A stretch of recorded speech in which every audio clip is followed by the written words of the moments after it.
우리 좌우에 보고 우리 인사하기 원합니다. 다시 만나 반갑습니다. 사랑합니다. 축복합니다. 고개 돌리셔도 괜찮아요. 돌리고 인사하셔도 괜찮습니다. 정말 반갑습니다. 우리 추석 명절을 잘 보내고 어떻게 보면 연휴가 또 내일도 이어지잖아요. 그죠? 그래서 믿음을 아직 가지지 않은 이제 분들은 수요일까지도 여러 가지 가족들과 함께 보내며 여행도 계획할 터인데 우리 믿음을 가진 특별한 우리 성도님들은 하나님의 보호하심 속에 가족들과 또는 하나님과 즐거운 시간들을 보내시고 이 주일을 잊지 않고 오셨습니다. 우리 서로를 향해 우리 격려의 박수를 한번 보내보겠습니다. 네, 오늘 이 말씀은요, 특별히 제가 성경을 묵상 중에 너무나 깜짝 놀란 말씀입니다. 이런 말씀이 있었나? 이런 말씀이 있었는데 왜 몰랐지? 그래서 이 말씀을 발견한 이후로 몇 년이 지나도 시간이 지나도 계속 이 말씀이 제 마음을 두드리고 있는 말씀인데요. 오늘 특별히 좋은 기회가 된 것 같아서 이 말씀을 저도 연구하면서 우리 성도님들과 그 은혜를 나누고자 합니다.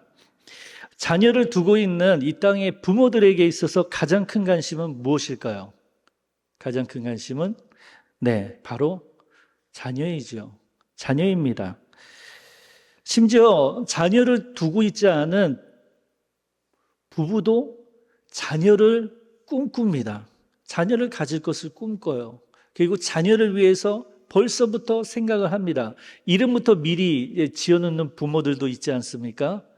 제 아내하고 저하고 정말 10년 넘어서 정말 하나님이 자녀를 주셨는데 그 전까지 어떤 행복한 고민을 했냐면 자녀들의 이름을 정하는 일이었어요. 그래서 어떤 이름을 지어줄까? 어떻게 지을까? 제 성이 백씨잖아요. 백씨. 제 아내가 때론 이런 얘기를 하더라고요. 백씨 이름 짓기가 너무 힘들어. 자녀 이름 짓기가 너무 좀 딱딱해. 제 이름은 백성헌이고 저희 누님의 이름은 백명원이에요. 사실 딱딱하긴 하네요.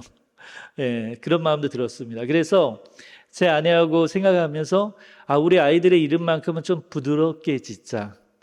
그리고 밑에 받침도 없이, 그리고 좀 문학적이고 서정적인, 좀 중성적인 이름이면 좋겠다.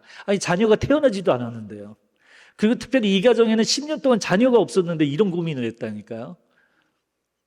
어떻게 보면 다른 분들이 보면 정말 딱하다라고 생각할지도 모르겠습니다. 정말 불임과 같이 오랜 시간 또 자녀도 없는 가정에서 무슨 이 자녀들이 이름부터 생각을 할까. 그래서 생각한 게 아이하고 남자 이름까지 생각했어요. 쌍둥이로 태어날지 몰랐거든요. 근데 이제 아들로 태어날지 모르고 딸로 태어날지 모르니까 두 개 다 생각했다가 지은 이름이 아이들이 태어나기 전부터 정했어요. 우리 딸을 낳으면 백서하로 짓자. 왜? 하나님의 지혜, 그리고 클 하자를 쓰자. 그리고 도하, 아들 낳으면 도하로 짓자. 왜?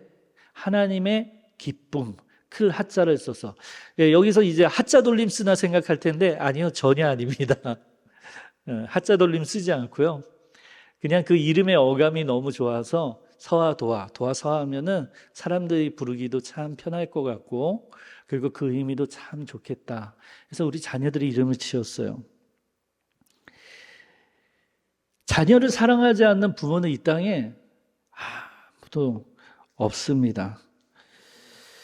자녀를 향하여서 늘 관심을 두고 늘 생각하는 것은 떨어져 있어도, 내 자녀가 외국에서 유학 중에 있어도, 외국에서 가정을 이루고 생활을 하고 있어도, 저 멀리에서 부산 지역에서, 대전 지역에서 어디 떨어져 있어도, 때론 나와 바로 가까이 옆에 있는데도 불구하고 부모는 자녀를 위해서 늘 관심을 둡니다. 혹시나 내 자녀가 아플까 봐, 그리고 혹시나 사고를 당하면 어쩌나, 또는 시련에 아파하지는 않으면 좋겠는데, 또는 직장에서 적응을 잘하면 좋겠는데, 내 자녀가 사업을 시작했는데 정말 좋은 파트너들 만나서 이 사업이 잘 돼야 될 텐데, 갓난 아기에서부터, 아직 태어나지 않은 아기에서부터 장년에 이른 자녀에 이르기까지 부모는 항상 자녀의 생각뿐입니다. 이 땅의 모든 부모는 자녀들이 다 잘 되길 원하고, 이 세상적인 단어로 하나로 치자면 성공하기 원하죠. 예수님을 믿는 부모의 마음도 이와 다르지 않을 것입니다. 하지만 이 땅에서의 부모와 우리 예수님을 우리의 구원자로 믿는 우리 부모가 생각하는 자녀들의 성공의 기준은 분명히 다르다는 것을 이 말씀 가운데 전하고 싶습니다. 저는 자녀들을 생각하면서, 우리 믿음의 부분을 생각하면서 이런 문구를 한번 만들어 봤어요. 믿음을 가진 부모에게 있어서 자녀는 하나님이 주신 가장 큰 보물이며, 자녀들의 영적 성장은 부모의 가장 큰 기쁨입니다. 그러니까 믿음을 가진 부모로서 자녀에게 보고 싶은 가장 큰 성공은 세상에서 누릴 수 있는 모든 것을 누릴 수 있는 자리에 있는 그런 성공이 결코 아닙니다.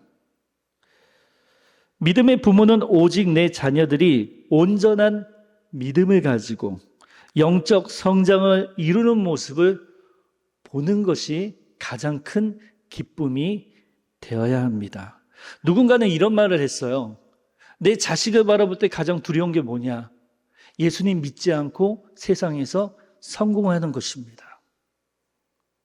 예수님을 믿지 않고 세상에서 소위 돈을 많이 버는 그 성공의 잣대를 가지고 남들보다 더 많은 것을 소유한 것을 성공으로 여기는 그 자식을 보는 것이 가장 불행한 일입니다 라고 고백하는 분도 있습니다. 자신들보다도 더욱 깊이 하나님을 사모하고 사랑하는 자녀들, 그리고 그 믿음으로 이 땅에서 당당히 성공하며 살아가는 자녀들을 보고 싶은 것이 모든 믿음을 가진 부모의 꿈이어야 합니다. 하지만 우리는 성경을 조금만 보아도 어떠한가요? 성경 속 위대한 인물들의 자녀들이 다 하나같이 믿음의 영적 성장과 선한 영향력을 나타냈나요? 그렇지 않습니다. 부모가 믿음이 좋다고 해서 그 믿음이 자녀에게 자연스럽게 그 믿음이 유전되는 것이 결코 아님을 성경은 가르쳐주고 있습니다. 그러니까 내가 지금 예배 잘 드리고 있어. 나 예배 빠지지 않고 잘 드리고 있고 헌금도 잘하고 있고 신앙생활 잘하고 있어 라고 하면서 내가 가진 이 신앙의 유산을 자연스럽게 내 자녀가 물려받을 것이라고 생각하는 것, 성경은 그렇게 가르치고 있지 않다는 것입니다. 하나님께서는 성경을 통해 자녀의 믿음을 위해 부모가 해야 할 영적인 분명한 책임이 있다는 사실을 알려주고 있습니다. 우리 신명기 6장 4절 시에마의 말씀을 잘 알고 있잖아요. 시에마 말씀을 비롯해서 여러 성경 구절을 통해 하나님은 우리에게 부모로서의 영적인 책임을 알려주고 계세요. 그 말씀 중에 오늘은 특별히 잠언 14장 26절 한 절의 말씀, 짧지만 이 말씀을 정말 잘 하나하나 단어 하나하나 쪼개면서 이 말씀을 곱씹으면서 이 말씀 가운데 드러나는 그 진리 가운데 우리가 믿음의 부모로서 서는 시간이 되기를 축복합니다. 잠언 14장 26절 히브리어 말씀으로 된 것이죠. 이 히브리어 말씀을 살펴보면 여러 가지 중요한 키워드들이 등장하고 있는데, 특별히 이 26절의 말씀을 전반절과 하반절 가운데로 딱 나누면 전반절에 아주 중요한 키워드 두 개가 있죠. 첫 번째는요, 여호와를 경외하는 것입니다. 여호와를 경외하는 것. 이 표현은 하나님의 성실하심이 뭐죠? 하나님이 약속하신 바를 반드시 이행하신다라는 것. 하나님의 성실하심과 하나님의 권위를 인정하고 존중하는 것, 그것이 바로 믿는 자의 하나님께 영광을 돌리는 어떤 믿음의 형태라고 할 수 있죠. 그것이 바로 하나님을 경외하는 것입니다. 두 번째 키워드는 너무나 좀 생소한 단어예요. 여기에만 등장하고 있어요. 견고한 의뢰라고 하는 문장구입니다. 견고한 의뢰. 이거 우리말로만 생각하면 우리는 의뢰한다 그러면 뭔가를 이제 부탁하는 거잖아요. 그죠? 근데 견고한이란 의뢰로 하니까 뭔가 멋져 보이는데 뭔가 알 것 같은데 이 의미가 분명하게 이해되지 않을 거예요. 왜냐? 이거는 우리 개역개정에서 이 원어를 이렇게 해석을 한 거죠. 다른 언어 번역 버전을 통해서. 그런데 이것을 히브리어 원어로 보면 이 견고한 의뢰가 무슨 뜻이냐? 견고한 의뢰의 원래 단어는요, 피난처, 보호소, 성체라는 의미를 가지고 있는 거예요. 그러니까 견고한 의뢰랑 좀 사뭇 다르죠. 그죠? 견고한 의뢰는 뭔가 부탁하는 거 그런 의미로 담겨져 있는데 그것이 아니라 이 견고한 의뢰라고 하는 원래의 의미는 피난처, 보호소, 성체라는 의미를 가지고 있어요. 이 단어는 결국에는 보호와 안정이라고 하는 의미가 담겨져 있어요. 특히나 위험하거나 위협적인 상황에서의 하나님의 특별한 보호를 의미하는 그 피난처, 그것이 바로 견고한 의뢰입니다. 이 본문 외에도 다른 성경 본문에서 우리가 한글로 번역할 때 견고한 의뢰가 여기에만 발견되지만 이 원어의 단어는 이 성경 구절에만 있는 게 아니에요. 다른 성경 구절에도 다 있어요. 근데 여기서만 우리가 개역 한글을 통해서 개역개정 번역하면서 번역할 때 이걸 견고한 의뢰라고 특별히 이 번역을 한 학자들이 이렇게 특정하여서 번역을 한 거죠. 이 본문 외에 다른 성경 본문에서 사용될 때 이 피난처라는 이 견고한 의뢰라고 하는 이 단어는 우리의 대명사적인 의미도 들어가요. 그래서 우리의 피난처라는 의미를 가지고 있어요. 그냥 피난처가 아니라 어떤 피난처? 우리의 피난처. 이것 또한 하나님의 보호와 안정을 의미합니다. 이는 하나님에 대한 경외함이 우리에게 얼마나 큰 보호와 안정을 주는지를 보여주는 것입니다. 곧 이제 이거를 다 한 번에 연결해서 제가 표현해 볼게요. 그럼 이해가 되실 거예요. 이 말뜻은 하나님을 경외한다는 표현은요, 하나님을 경외하고 하나님을 경외하는 자가 견고한 의뢰를 한다는 건 이 뜻이에요. 여호와를 경외하는 자에게 견고한 의뢰가 있다는 표현은 하나님의 신실하심과 권위를 존중하는 자에게는, 하나님의 신실하심과 그 권위를 존중하는 자에게는 하나님의 특별한 보호와 안정이 있는 피난처가 주어진다는 거예요. 피난처. 그냥 피난처가 아니라 그냥 도망가 있고 언제 적에게 들킬까 조마조마한 그런 피난처가 아니라 완벽한 피난처. 하나님의 보호하심과 하나님을 통한 안정을 누릴 수 있는 특별한 처소가 누구에게? 하나님을 신실하게 믿음으로 고백하는 자에게는 하나님의 보호와 이 안정이 뜻하는 피난처가 주어진다는 것입니다. 그것이 바로 우리 그리스도인이 머물 곳입니다. 그런데 이 본문에서 성경의 저자는 여호와를 경외한 자가 누구인지를 하반절을 통해 분명히 다시 한번 특정하고 있어요. 특정하고 있어요. 아니, 하나님을 경외하는 자가 누구야? 이걸 다시 한번 그 답을 주고 있어요. 누구를 의미할까? 그 답은 26절 하반절에 첫 등장하는 인칭 대명사에 있어요. 그 단어는 그 자녀들이에요. 그 자녀들. 그 자녀들. 여기서 그는 누구를 이야기할까요? 누구의 자녀들이라는 거야? 전반절에 그가 등장하자. 누굽니까? 하나님을 경외하는 자. 하나님을 경외하는 자. 여기서 그는 바로 하나님을 경외하는 자입니다. 하나님을 경외하는 자는 자녀가 있는 부모를 지칭하고 있는 거예요. 곧 이 잠언 이 14장 26절의 말씀, 여호와를 경외하는 자, 하나님을 경외하는 자, 그 자녀들이 등장하는 이유는 무엇이냐?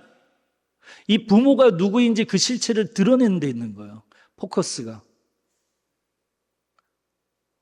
그 부모가 누구냐고. 그 부모, 바로 하나님을 경외하는 믿음을 가진, 세상에 이 땅에 있는 모든 일반적으로 자식들을, 자녀들을 두고 있는 부모가 아니라 특별히 믿음을 통하여 그 자녀들을 두고 있는 믿음의 부모들을 지칭하고 있습니다.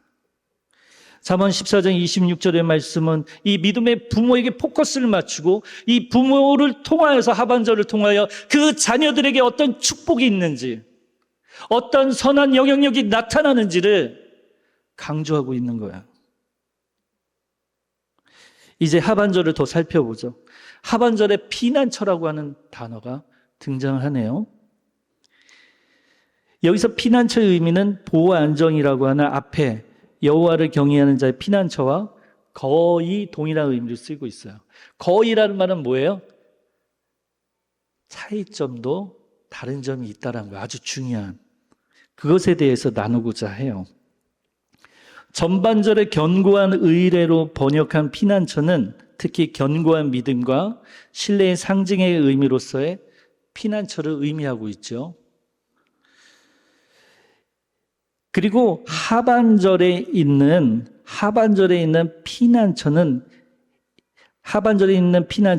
일반적인 의미의 피난처를 의미하고 있어요. 그 말은 무엇이냐?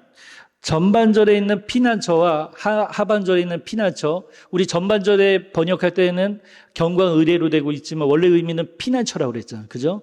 하반절에 피난처가 있는데 두 단어는 다른 어휘로 쓰이고 있어요. 이 차이가 무엇이냐? 전반절에 있는 이 피난처가 누구의 것이냐는 거예요. 포커스가. 바로 믿음을 가진 부모에게 있다라는 거예요. 이 피난처는. 그리고 이 하반절의 일반적인 의미의 피난처는 어떻게 연결이 되느냐? 곧 상반절에 특별한 믿음을 가진 이 부모, 피난처를 가진 이 부모로 인하여서 그 영향력이 누구에게? 자녀에게 주어지는데 자녀에게 피난처가 주어진다는 거예요. 누구를 통해? 이미 피난처를, 하나님의 보호하심과 안정을 소유하고 있는 부모에게 그 자식에게 이어진다는 거예요. 그 피난처가. 이것은요, 믿음의 부모가 얼마나 중요한지를 강조하고 있는 거예요. 결국에 내가 자녀를 너무나 사랑한다. 내 자녀를 정말 선한 영향으로, 영적으로 성장하고 축복받는 하나님의 보호와 안정이 있는 피난처에 있기를 원한다. 우리가 자녀들을 다 따라다닐 수 없잖아요. 그죠? 우리가 자녀들을 우리의 마음대로, 우리의 생각대로, 우리의 뜻대로 할 수 없잖아요. 자녀를 위해서 가장 큰 선물은 부모에게 있는 거예요. 자녀에게 이 성경 말씀이 주는 피난처라고 하는 하나님의 보호하심 속에 있게 하기 위해서는 부모가 믿음 가운데 온전히 먼저 서 있어야 한다는 겁니다. 그런데 사랑하는 성도 여러분, 우리들의 자녀를 이 시간 생각해 보기 원합니다. 대부분 지금 이 자리에 계신 우리 성도님들 보니까 자녀들이 청소년에서부터 이미 장년이 되어서 가정을 이루고 있는 또 자녀를 둔 부모님들도 많이 계신 것 같습니다. 이 시간 우리 자녀들을 생각해 보자고요. 나는 우리 자녀에게 어떤 모습을 보고 가장 기뻐하셨습니까? 우리 자녀를 양육하면서 우리 자녀의 어떤 모습을 보며 정말로 가장 기뻐하고 행복해 하셨나요? 자녀를 키우면서 자녀가 어떻게 성장하기를 기대하셨나요? 세상에서의 자녀를 잘 키우는 책들의 핵심은 성공에 있습니다. 성공은 남들보다 비교하여 더 우위에 있는 가치를 의미하고 있죠. 그 성공은 하나님의 성공과는 전혀 다릅니다. 하나님께서 우리에게 자녀를 주신 것이 아니라 위탁하신 겁니다. 맡긴 거예요.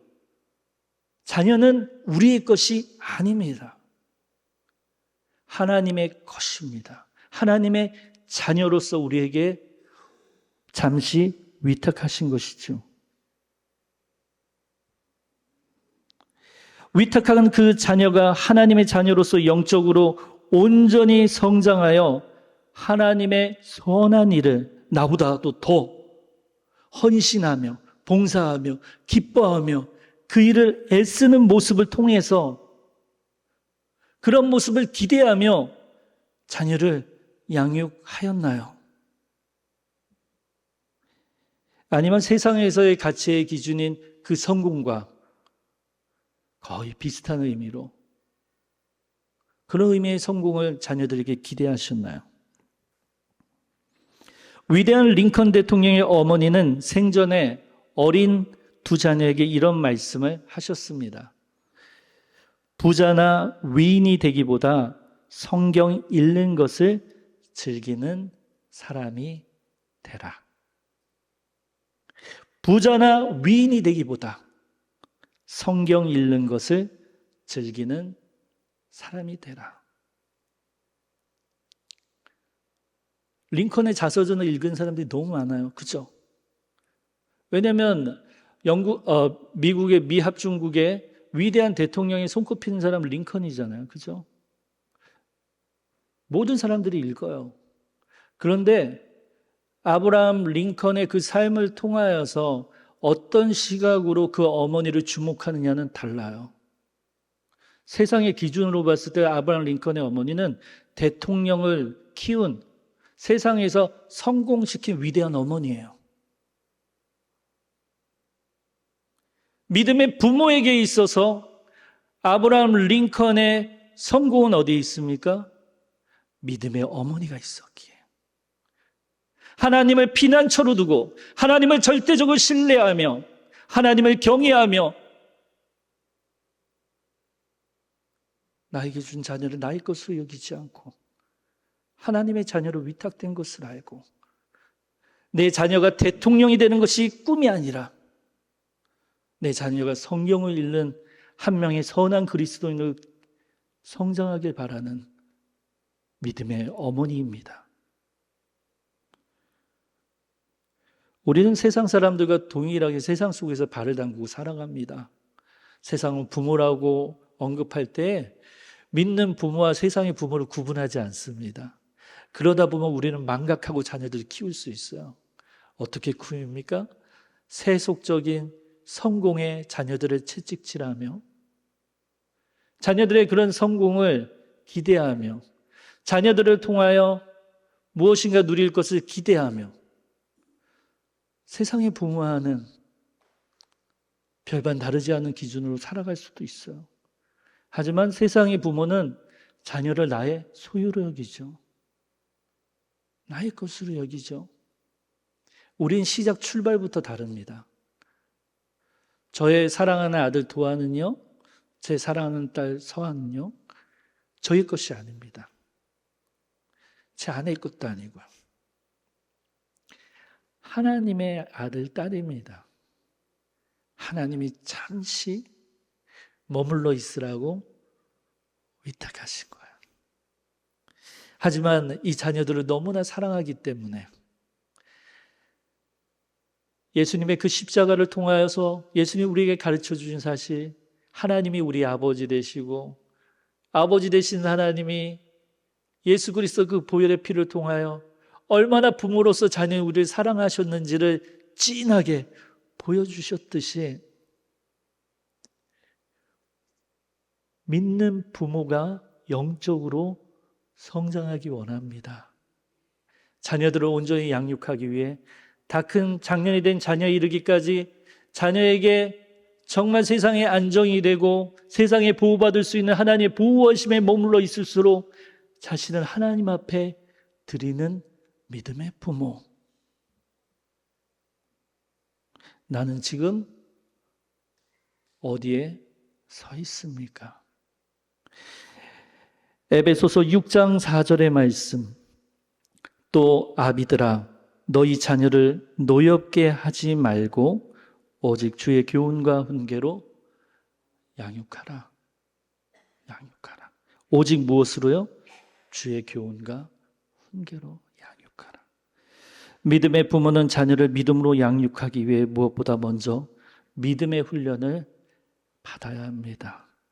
자녀를 믿음으로 인도하기 위해서 자신이 먼저 하나님 앞에 신앙적 훈련을 받고 견고한 의뢰가 있는 하나님의 피난처 가운데 머물러 있어야 합니다. 그 훈련들 중 오늘 말씀의 제목과 관련한 한 가지 강력하게 권면드리면 바로 기도의 훈련이라고 할 수 있습니다. 우리 한국교회를 바라보면서, 아니 작게는 제 자신을 바라보면서 가장 위협받고 도전받는 성도의 영적인 특권이 약화되는 것이 무엇이 있을까요? 그것은 기도입니다. 기도의 시간이 점점 짧아지고 기도에 머물러 있는 시간이 잠깐 앉았다 떠나가며, 그리고 교회의 기도의 시간에 참여하지 않는 것, 심지어는 기도회가 시작되면 자리에서 일어나서 집에 가는 것. 물론 오해하지 마십시오. 시간 때문에 어쩔 수 없이 가는 분도 있겠죠. 하지만 그 외에 기도의 오랜 시간을 버티는 것이 너무 힘들어서. 기도는 쉽나요? 어렵나요? 저는 기도는 어렵다고 생각합니다. 왜냐하면요, 기도는 오랜 시간 앉아 있어야 하는 것이거든요. 공부의 왕도는 오랫동안 공부하는 것, 마찬가지로 기도는 아무리 핑계대도 나는 기도에 특별한 은사가 있고 난 기도에 탁월해서 남들이 1시간 앉아서 기도해야 되는 건 난 그냥 잠깐 5분만 기도하고 가도 돼. 나는 걸어다니면서 기도해. 난 걸어다니면서 기도해. 아니, 요즘 권사님, 요즘 집사님, 장로님, 심지어 목사님, 저를 이해합니다. 요즘 기도 시간이 줄어드신 것 같아요. 기도 얼마나 하세요, 하루에?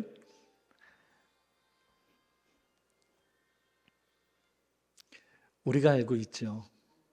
우리가 알고 있어요.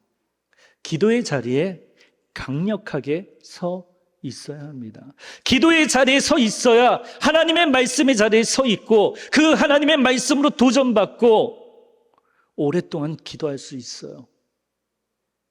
결단해야 돼요. 나 예전에 오랫동안 기도했어. 나 1시간, 2시간도 아무렇지도 않게 했어. 나 마음만 먹으면 언제든지 할 수 있어. 마치 제 아내가 요즘 저한테 살 빼라고 하는데요. 제가 예전에 한 번에 18kg 뺀 적이 있거든요. 그랬더니 제 아내가 당신 예전에 그 뺀 경험으로 한 번에 뺄 수 있다고 생각해서 지금 운동 안 하는 거지. 그러니까 게으른 거야 라고 이야기한 것처럼. 왕년에 내가 기도 그렇게 열심히 했었지. 언제든지 마음만 먹으면 할 수 있어. 아니요. 내 자녀는 지금도 살아갑니다. 세상 가운데. 내 자녀는 어린 자녀에서부터 장년의 자녀에 이르기까지 부모의 영적인 지도가, 선한 영향력이 필요합니다. 하나님은 우리가 부모로서 기도하기 원합니다. 어린 자녀에서부터 다 큰 장년에 이르기까지 자녀를 위해서 기도하고 그 자녀가 하나님의 자녀로 온전히 이 세상 가운데 당당하게 지혜롭게 서 있는 것, 그것이 하나님이 우리에게 바라시는 거예요. 그 영적인 훈련 가운데 기도의 자리에 우리는 서 있어야 합니다. 지금 교회마다 기도의 자리가 점점 줄어들고 있는 것은 점점 뭘까요? 기도의 자리에 사람들이 오지 않기 때문이에요. 다른 이유가 아니에요. 목회자들이 기도의 모임을 줄이려고 계획했거나 아니면 우리 성도님들이 당회에서 결정한 게 아니에요. 누구나 기도하기 원해요. 누구나 기도의 자리가 있어야 된다는 걸 알아요. 그런데 왜 그 시간들이 활성화되거나 왜 성도들이 더 많이 오지 않을까? 왜? 성도들이 오지 않으니까. 부모들이 더 이상 오랫동안 기도하려고 하지 않으니까. 기도하는 수고를 하지 않으려고 하니까. 기도하는 것이 너무 힘드니까. 내 자녀를 사랑한다고 하면서 기도의 자리에 내가 있지 않는 것은 세상의 먹잇감으로 내 자녀를 내놓는 것과 같습니다. 오늘 말씀을 묵상하면서요, 우리 성도님들에게 저를 비롯해서 도전합니다. 저에게 가장 유익이 되었던 일이 무엇이었냐면 예전에 사역의 경험 속에서 어떤 기도 프로젝트를 하나 만든 적이 있어요. 기도 프로젝트를 하나 만든 적이 있었는데 그걸 만든 이유는 다른 게 아니었어요. 당연히 위임 목사님의 허락을 받고 하는 거죠. 당연히 허락을 받고. 다른 게 아니라 저를 위해서 시작한 거였습니다. 왜? 목회자인데도 불구하고 기도 시간을 늘리기가 힘들어서요. 늘리기가 힘들어서요. 교회의 사역과 여러 가지와 모든 것과 그 가운데 자꾸 핑계만 쌓여가고 기도를 오랫동안 하는 그 습관을 하나님을 깊이 있게 만나는 것이 늘 저의 부족함을 느껴져서 기도 프로그램을 만들고 성도님들과 함께하기 시작했어요. 그런데 기도의 시간이 늘어나기 시작했습니다. 전 성도님들의 도움을 받으려고 한 거죠. 솔직하게 이야기했죠. 제가 목회자인데도 불구하고 기도가 짧고 이러니 우리 성도님들과 함께 이걸 시작하기 원합니다. 우리 성도님들도 같이. 그랬더니 처음 30분 했던 게 60분이 되고 60분 했던 게 90분 기도하게 되고, 원래는 이제 반 시즌만 하려고, 전반기만 하려고 맞췄는데 하반기에 더 하자고 그래서 하반기 시즌까지도.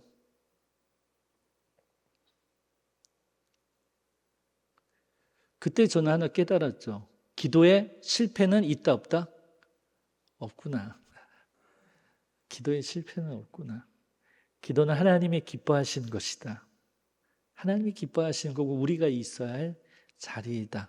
누군가 인도한 사람이 뛰어나서가 아니라 누가 그 자리에 있어도 함께하는 성도를 통해 하나님은 기도를 기뻐하시는구나.